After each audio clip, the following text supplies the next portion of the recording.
Haleluya Yesus, haleluya Yesus. Segala pujian syukur hanya bagi-Mu Tuhan. Engkau hadir dalam hidup kami Bapa. Biarlah kami senantiasa memuji dan menyembah-Mu Bapa. Karena Engkau Yesus yang layak kami terima sembah kami Tuhan.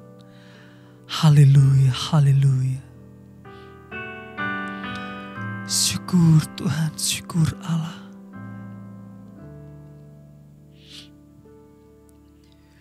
Yesus, kemuliaan-Mu pulihkan hatiku. Yesus, kemuliaan-Mu berkati hidupku. Mari sekali lagi katakan, Yesus, kemuliaan-Mu pulihkan hatiku.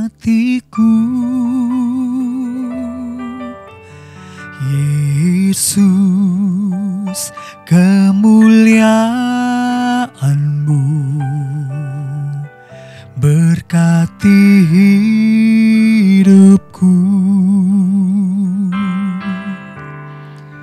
Segala pujian syukur bagi-Mu. Kau hadir dalam hidupku. Kini ku datang sujud di hadapan-Mu, memuji-Mu, menyembah-Mu. Yesus, ku menyembah-Mu. Segala pujian syukur bagi-Mu. Kau hadir dalam hidupku. Kini ku datang sujud di hadapan-Mu, memuji-Mu, menyembah-Mu.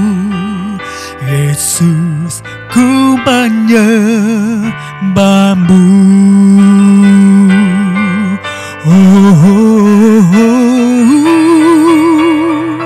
Segala pujian syukur bagi-Mu. Kau hadir dalam hidupku. Kini ku datang sujud di hadapan-Mu, memuji-Mu, menyembah-Mu. Yesus, ku menyembah-Mu. Yesus, ku menyembah-Mu. Yesus, ku menyembah-Mu.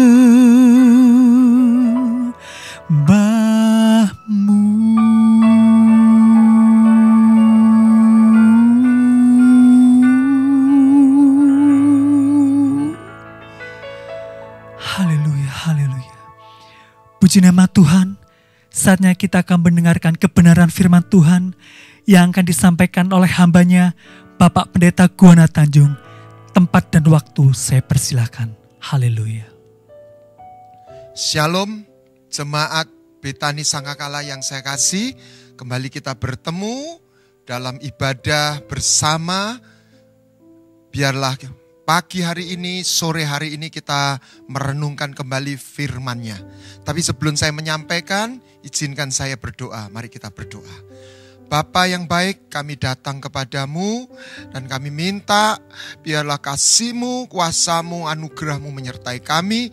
Biarlah firman-Mu bukan sekedar sebuah kata-kata manusia, tetapi adalah kuasa roh dan kehidupan yang mengubahkan kami, yang membawa kehadiran-Mu dalam hidup kami.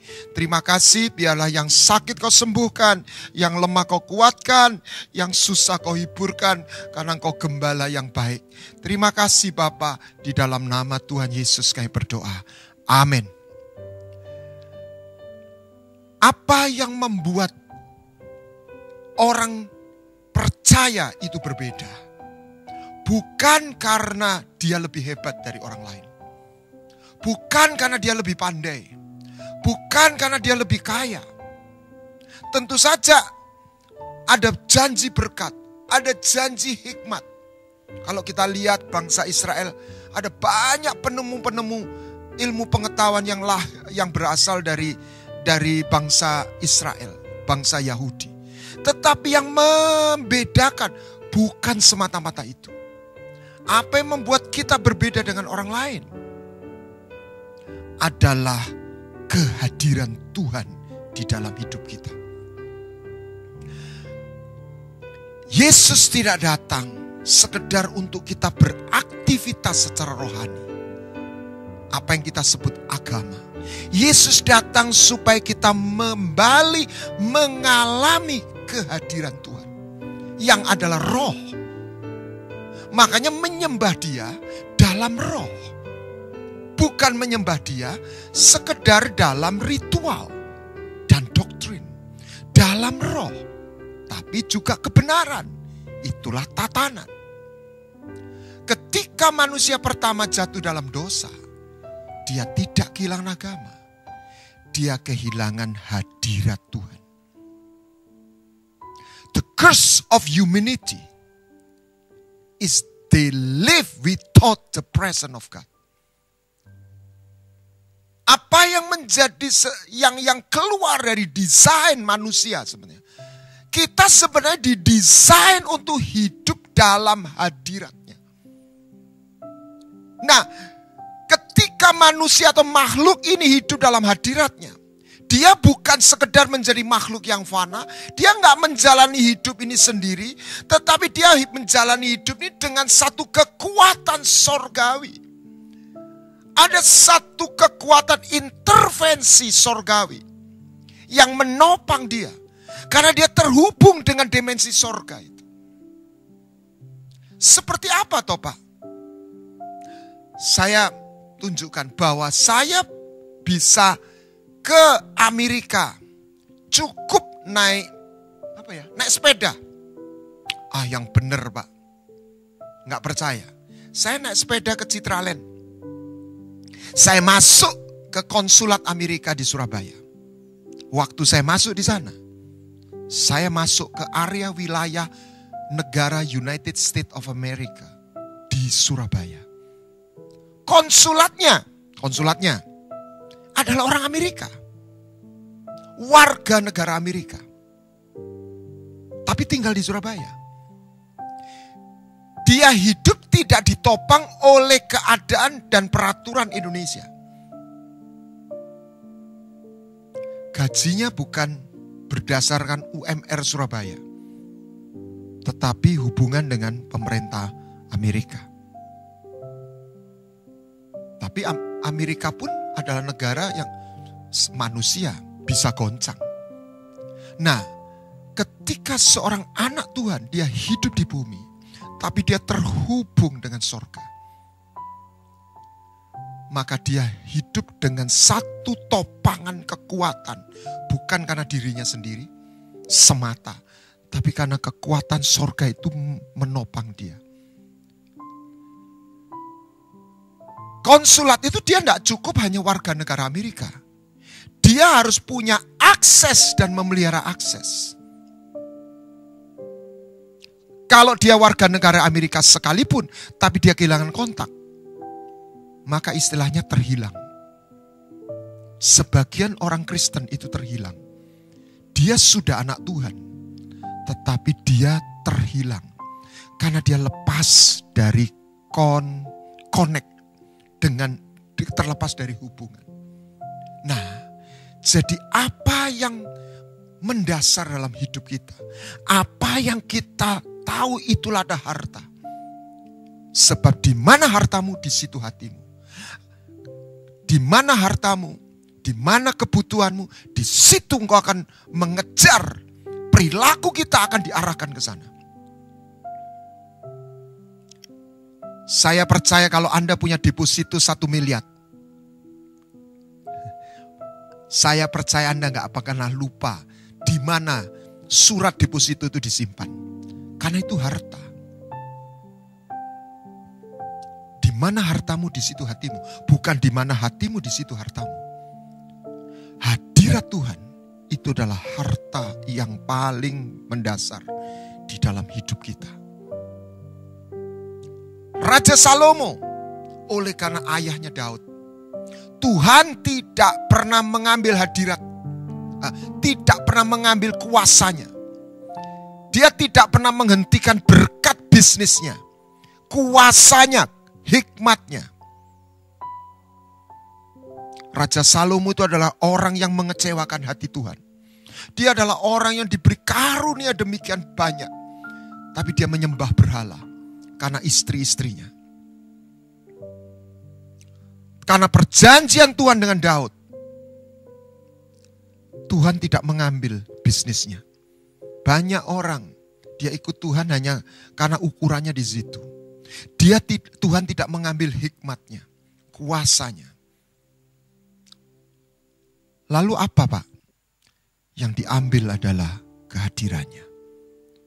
Tuhan capek dengan Salomo. Tuhan kecewa. Tapi Tuhan tidak ngambil berkatnya. Dan Salomo mengalami sesuatu yang dia mau sampaikan pada kita dalam kitab Pengkhotbah. Semuanya sia-sia. Dia mengalami kekosongan, kehampaan. Karena hadirat Tuhan tidak ada di situ lagi. Berbalik atau berbeda dengan ayahnya Daud. Sebaliknya Daud di akhir hidupnya, dia sudah tidak punya emas simpanan lagi. Dia memberikan emas perbendaharaan kepunyaannya untuk pembangunan bait suci.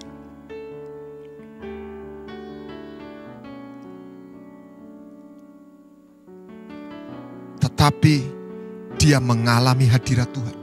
Ketika dalam masa krisis, Daud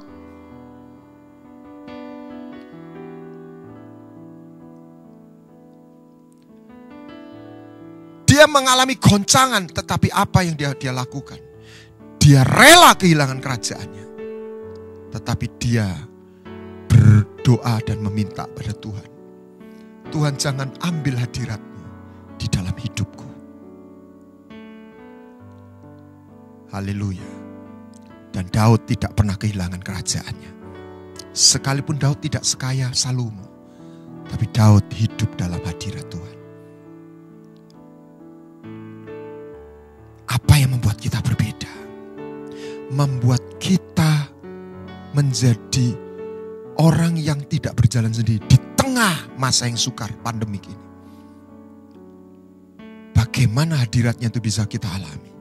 Yang pertama, Anda harus masuk dalam perjanjiannya. Kalau dalam kitab Yeskiel, ketika murka Tuhan turun, siapa orang yang luput ketika penghakiman Tuhan turun? Adalah orang-orang yang memiliki tanda T dalam di dahinya. Tanda T. Yeskiel pasal 9. Ya.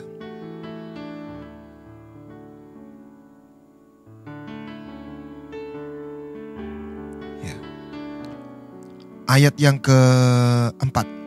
Firman Tuhan kepadanya, berjalanlah dari tengah-tengah kota, yaitu Yerusalem, dan tulislah tanda T pada dahi orang yang berkeluh kesah karena segala perbuatan-perbuatan keji yang dilakukan di sana. Dan malaikat itu mengambil pedang dan mulai membinasakan orang-orang yang durhaka. Tapi dikatakan jangan sentuh, jangan singgung. Dalam ayat yang ke-6, orang yang punya tanda T, huruf T itu sebenarnya bukan T. Itu huruf terakhir adalah dalam huruf Ibrani tau, artinya perjanjian. Perjanjian membuat kita berbeda dengan orang-orang yang lain, bukan karena kita hebat. Saya mengajak kita semua, jangan berhenti untuk menerima pengampunan. Masuklah dalam sebuah dimensi perjanjian. Adalah sebuah dimensi berbeda, menerima pengampunan dan menerima perjanjiannya.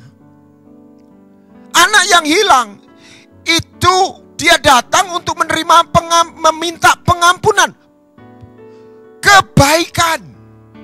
He asked for compassion. He got covenant. Dia minta pengampunan, dia dapat perjanjian.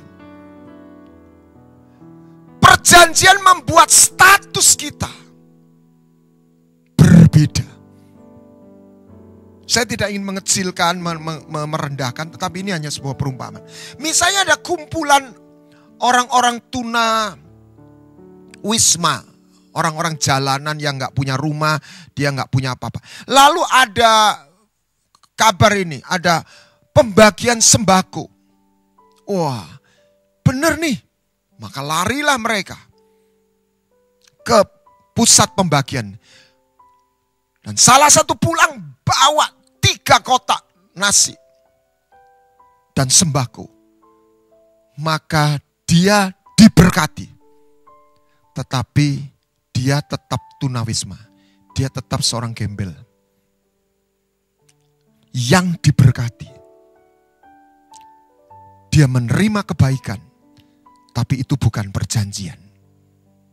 Alami perjanjian. Anda akan menjadi berbeda.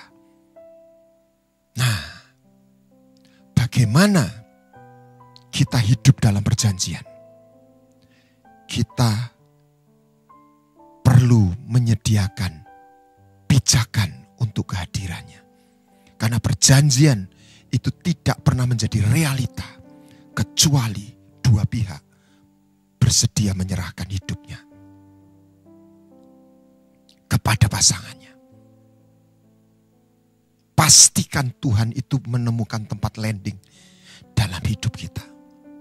Di situ kita akan mengalami kehadiran. Dan kehadiran Tuhan itu akan membuat kita berbeda. Saya tidak ingin menghakimi orang siapapun. Karena siapa kita berhak menghakimi. Tapi saya belajar percaya. Bukan berarti saya lebih baik. Orang yang hidup dalam perjanjiannya, semestinya dia mengalami hal yang berbeda. Di tengah pandemik ini. Jemaat Sangkakala yang saya kasih, saya jauh dari sempurna. Salah satu yang mengalami goncangan, itu bukan bidang bisnis airline dan hotel saja. Dunia gereja itu mengalami goncangan. Saya bersaksi bagaimana Tuhan memelihara saya. Saya sendiri bilang, Tuhan terima kasih. Ada pintu yang dibukakan, ada berkat yang dialirkan. Di luar pemikiran saya, membuat saya hari ini sampai hari ini saya terpelihara dengan baik. Saya tahu saya jauh dari sempurna. Tapi saya menerima perjanjiannya. Perjanjiannya membuat saya menjadi berbeda. Bukan karena saya lebih baik, bukan karena saya lebih hebat. No. Karena perjanjiannya. Ini saatnya umat Tuhan memahami sebuah dimensi perjanjian, bukan hanya pengampunan. Ketika Raja Hizkia, kita lihat 2 Raja-Raja 19 ayat 34. Ini membuat saya tercengang ketika saya melihat kebenaran ini.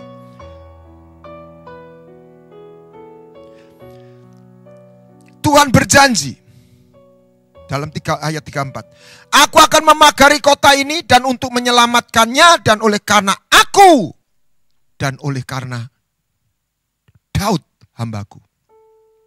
Jadi waktu Raja Hizkia itu terjepit, dia berseru, Tuhan bilang, aku kabulkan. Bukan karena kamu, tapi karena aku, namaku. Yang saya terkejut karena Daud. Baca Mazmur 89. Aku mengikat perjanjian dengan Daud hambaku. Kuasa perjanjian Hizkia keturunan Daud membuat Tuhan ingat akan perjanjiannya dengan nenek moyangnya. Itulah kuasa perjanjian. Bukan perjanjian secara umum bangsa Israel, tapi perjanjian secara personal dengan Daud pribadi. Dan dalam perjanjian baru, anugerah itu bukan hanya untuk Daud, tapi untuk Anda dan saya yang bersedia mengenapi masuk dalam dimensi perjanjian. Ini saatnya jemaat tidak melihat Yesus hanya sebagai juru selamat. Hanya pengampun dosa. Tentu saja itu adalah hal yang mendasar. Tetapi bukan hanya itu. Tetapi sebagai kekasih, sebagai Tuhan, Raja, dan Bapa. Di mana kita punya hubungan perjanjian. Kita datang bukan hanya kita butuh. Kita datang karena kita rindu. Kita datang pada Dia karena kita berkata, aku gak bisa hidup tanpa hadirat-Mu. Sebab aku lahir untuk hidup dalam hadirat-Mu. Apa bedanya bebek dengan ayam? Kayaknya ayam sama bebek mirip ya. Tapi perhatikan perilaku mereka. Kalau mereka ditaruh dalam satu kandang. Kandang itu bocor, hujan lebat, banjir. Lihat, ayam stres. Kenapa? Ya karena dia gak suka air. Kenapa? Ya karena dia tidak didesain hidup di air. Apa yang terjadi ketika kandang itu banjir? Wah, bebek sukacita. Kenapa? Karena dia didesain hidup di air. Sebaliknya bebek itu stres kalau nggak ketemu air. Anda tidak, dan saya tidak hidup hanya untuk nerima berkat, gaji naik gaji. Tidak kekurangan secara jasmani. Itu Tuhan janjikan, tetapi bukan itu hakikatnya. Apa hal yang paling berharga dalam hidup ini? Daud membuktikan bukan kerajaannya, bukan posisinya, bukan uangnya, hadirat Tuhan. Dan itu membuat dia berbeda dengan orang lain. Dengan Raja Saul. Yang dia diurapi, tetapi dia melihat kuasa, posisi, kekayaan, itu adalah pusat tujuannya. Sehingga dia mempertahankan mati-matian ketika kedudukannya goncang. Sebaliknya Daud merelakan. Tetapi yang indah justru Daud tidak pernah kehilangan posisinya. Maka itulah digenapi, carilah kerajaan sorga dan kebenarannya. Semuanya akan ditambahkan kepadamu. Haleluya. Masuk lagi. Seperti tadi masih terhenti. Bagaimana kita hidup dalam dimensi itu. Buka Mazmur 50 ayat 5. Bawalah kemari orang-orang yang kukasih. Kata kukasih ini saya mendapat pengertian. Bukan kasih yang umum. Orang yang kukasih secara personal. Kalau nama Anda Bambang, Tuhan bilang, Bambang yang kukasih. Kalau nama Anda Ferdinand, Ferdinand anakku yang kukasih. Kalau nama Anda, siapa misalnya, Teresa, Teresa yang kukasih. Dia panggil nama kita. Dan bagaimana aku menyatakan cintaku kepadamu? Aku membawa dan mengundang kau masuk dalam perjanjian. Dan di situ diikat dengan korban sembelihan. Apa yang dilakukan Yesus? Dia sudah memberikan korban adalah dirinya. Ketika orang Majus datang ke bayi Yesus, dia tidak datang dengan tangan kosong. Dia membawa emas, kemenyan, dan mur. Mur bicara korban, kita memotong, dipotong keakuan kita. Kemenyan bicara kesetiaan kita melakukan tugas dan panggilan kita. Emas bicara kita membawa melepas persembahan. Apa yang menjadi milik kita. Maria Magdalena itulah contoh persembahan mur. Membawa hatinya mengundang Yesus datang menjumpai dia. Sebelum dia menghadap Bapa. Luar biasa. Tangisan dia, cintanya dia kepada Tuhan seperti satu dupa yang naik di hadirat Tuhan. Sementara Paulus adalah seorang rasul yang dia berkata, aku melupakan diriku. Aku tidak menganggap hidupku terlalu berharga. Asal aku bisa menyelesaikan, itu persembahan kemenyan. Kesetiaannya. Daud mempersembahkan korban 3.000 talenta emas, itu persembahan emas. Paling tidak Anda dan saya punya satu di antara 3 itu yang mengundang hadirat Tuhan. Apa impactnya Pak? Anda akan mengalami Mazmur 23. Anda akan mengalami Mazmur 91. Itu tidak otomatis. Itu tidak take it for granted. Saya percaya banyak firman itu hanya tergenapi ketika orang itu masuk dalam dimensi perjanjian. Ini saatnya jemaat Tuhan mengerti apa itu covenant. Bukan hanya pengampunan, perjanjian. Hidupmu akan berbeda. Engkau akan melewati masa yang sukar ini dengan satu kekuatan di luar engkau yang menopang, yang memberi kekuatan, yang melepaskan, yang mensuplai, yang melindungimu. Melewati ini. Sehingga kita berkata seperti Raja Daud dalam Mazmur 23. Tuhan gembalaku, tidak kekurangan aku. Dan itu bukan cerita. Paling tidak saya mengalaminya. Saya bisa menyaksikan. Aneh dihitung secara kalkulasi. Tetapi itu nyata di dalam hidup. Bukan untuk saya saja. Untuk sebenarnya setiap orang percaya. Yang mau bersedia untuk masuk dalam perjanjiannya. Tapi Anda harus bersedia menjadi korban bakaran, korban persembahan, bahkan korban sembelian di hadapan Dia. Bukan karena takut dihukum, tapi karena kasih-Nya dinyatakan pada kita. Mari jemaat yang dikasih Tuhan, kita lewati hari-hari ke depan. Tidak dengan sendiri, tapi dengan kehadiran Tuhan. Dengan tangannya yang menggandeng kita, menuntun kita, melindungi kita, membela kita. Anda bukan orang biasa ketika hadiratnya bersama Anda dan di dalam Anda. Tuhan memberkati. Mari kita berdoa. Bapa yang baik, kami datang kepadamu. Tuhan, Kau bukan Tuhan yang nun jauh di sana. Oh Rama Syikir Abataku Rama Syakaraba. Engkau Tuhan yang hadir. Engkau Tuhan yang membuat kami tahu bahwa Engkau mengasihi kami. Engkau memperhatikan kami. Engkau membela kami. Bukan karena kami lebih baik dengan orang lain. Tetapi karena Engkau sendiri, karena perjanjian-Mu dalam hidup kami. Kami mempercayakan hidup kami kepadamu Tuhan. Ampuni dosa dan salah kami. Ini kami Tuhan. Lepaskan hadirat-Mu kepada setiap jemaat sangkakala saat ini Tuhan, dalam nama Yesus HaMashiach. Biarlah doa mereka sampai ke hadirat-Mu Tuhan, yang membutuhkan berkat, pertolongan, pemeliharaan.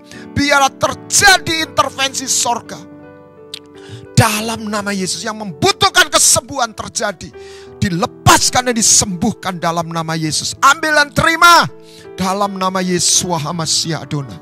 Rindukan kehadirannya dalam hidup kita. Terima kasih Bapa. Biarlah berkat-Mu turun atas kami semua pagi dan sore hari ini. Di dalam nama Tuhan Yesus Kristus. Amin. Tuhan memberkati. Shalom Aleichem. Amin. Haleluya Yesus. Sebelum kita memasuki perjamuan kudus pada hari ini, mari kita menyanyikan pujian hidup yang putus asa tak berarti. Karena kami yakin darah Yesus yang suci sudah mengalir di atas Kalvari. Haleluya. Hidup yang putus asa tak berarti. Jalan dengar tanpa harapan.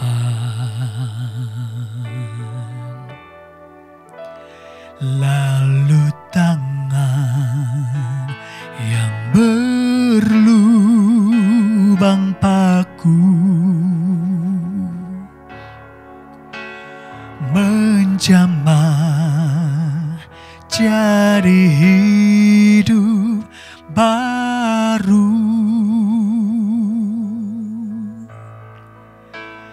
Dan kayu yang kasar mengubahku jalan hidup yang penuh kegagalan.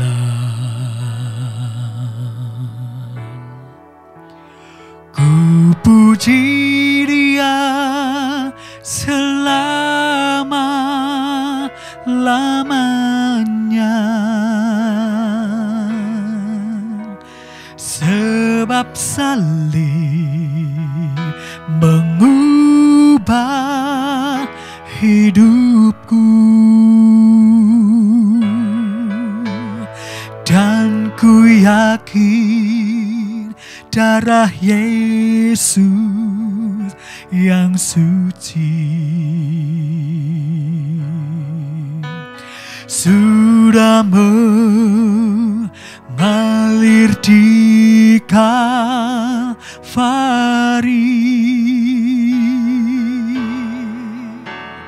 Bila zaman berlalu, dunia menderu, ku tetap pegang salib Kristus.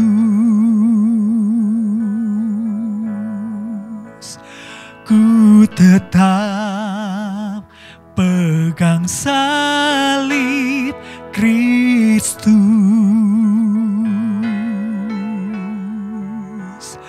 Ku tetap pegang salib Kristus.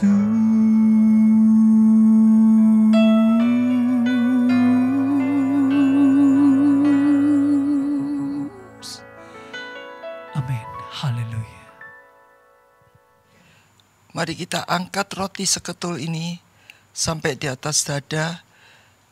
Masing-masing memejamkan mata, merenungkan pengorbanan Tuhan Yesus yang begitu mulia. Terlebih dahulu saya bacakan 1 Korintus 11 ayat 26 sampai 31.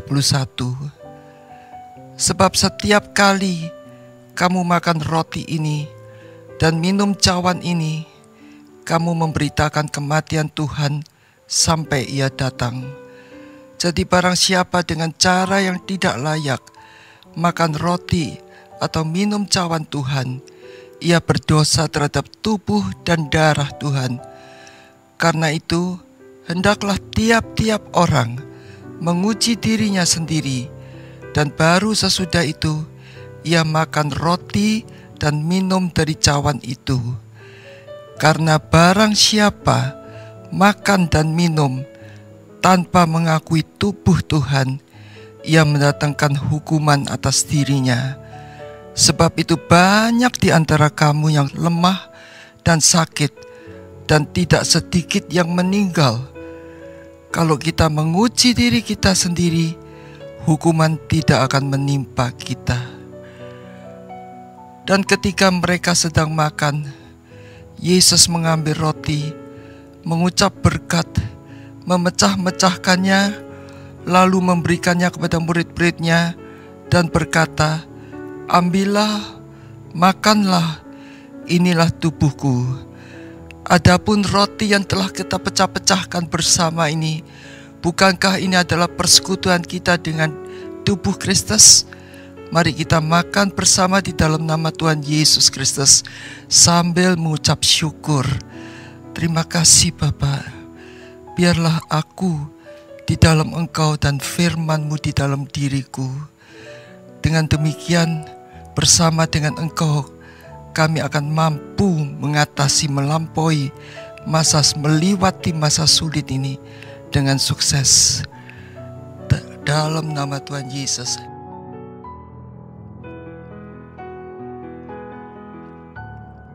Sesudah kita makan tubuh Tuhan Yesus yang berbentuk roti seketul itu, angkat cawan yang tersedia. Sesudah itu ia mengambil cawan, mengucap syukur, lalu memberikannya kepada mereka dan berkata, "Minumlah kamu semua dari cawan ini, sebab inilah darahku, darah perjanjian yang ditambahkan bagi banyak orang untuk pengampunan dosa. Adapun cawan pengucapan syukur yang atasnya kita mengucapkan syukur ini, bukankah ini adalah persekutuan kita dengan darah Kristus? Mari kita minum bersama di dalam nama Tuhan Yesus sambil mengucap syukur dalam nama Tuhan Yesus Kristus.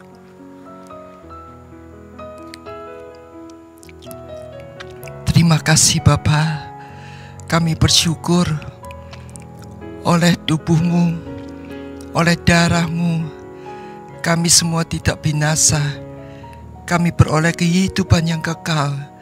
Kami mengucap syukur ya Bapa. Engkau telah melawat kami masing-masing, sehingga kami bisa menikmati perjamuan kudus ini. Kami boleh bersatu dengan tubuh dan darah Kristus.